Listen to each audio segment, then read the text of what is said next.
17,000 กีบแต่ปัจจุบันจ่ายไป15,300,000กีบยังค้างอยู่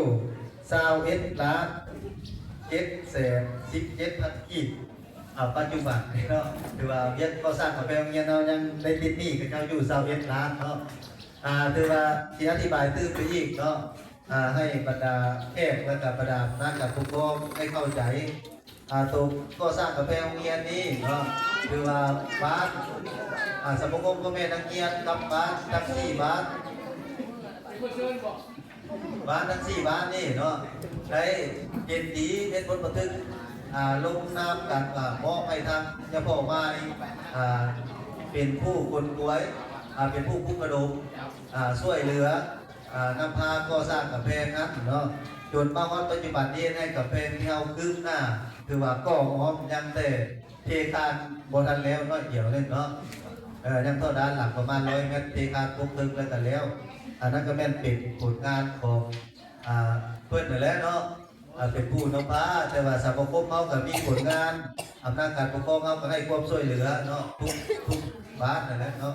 ถึงได้มีผลงานมาจากนี้กันทั้งต่อไปเรียกกีฬา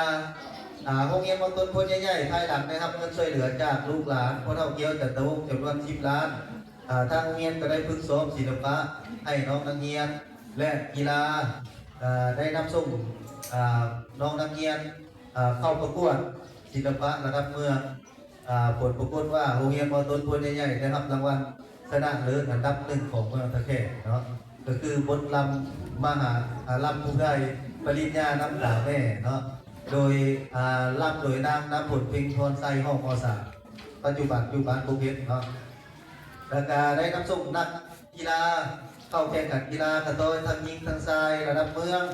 ผลปรากฏว่าโรงเรียนมต้นพลใหญ่ได้รับรางวัลที่1ของเมืองกระโดดยิงเนาะที่เอาชนะโรงเรียนม.ต่อหน้าผูสำหรับประเภทชายแม่นปรากฏว่าโรงเรียนมต้นพลใหญ่ได้ประเภท3ของเมือง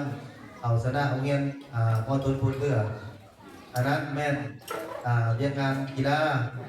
เรียนงานชุมชนทางโรงเรียนได้สมทบกับคณะการปกครองคณะสมาคมพ่อแม่นักเรียนเปิดกล่องประชุมปรึกษาหรือคนกลัวแรงขึ้นจำนวน4 ครั้งเนาะเพื่อมาซ่อมแปลงเส้นทางระหว่างภูเก็ตหาย่างเก้าจำนวนดินแดง50 รถรวมเป็นเงิน11 ล้าน100,000 กีบเนาะคือว่าสำเร็จไปได้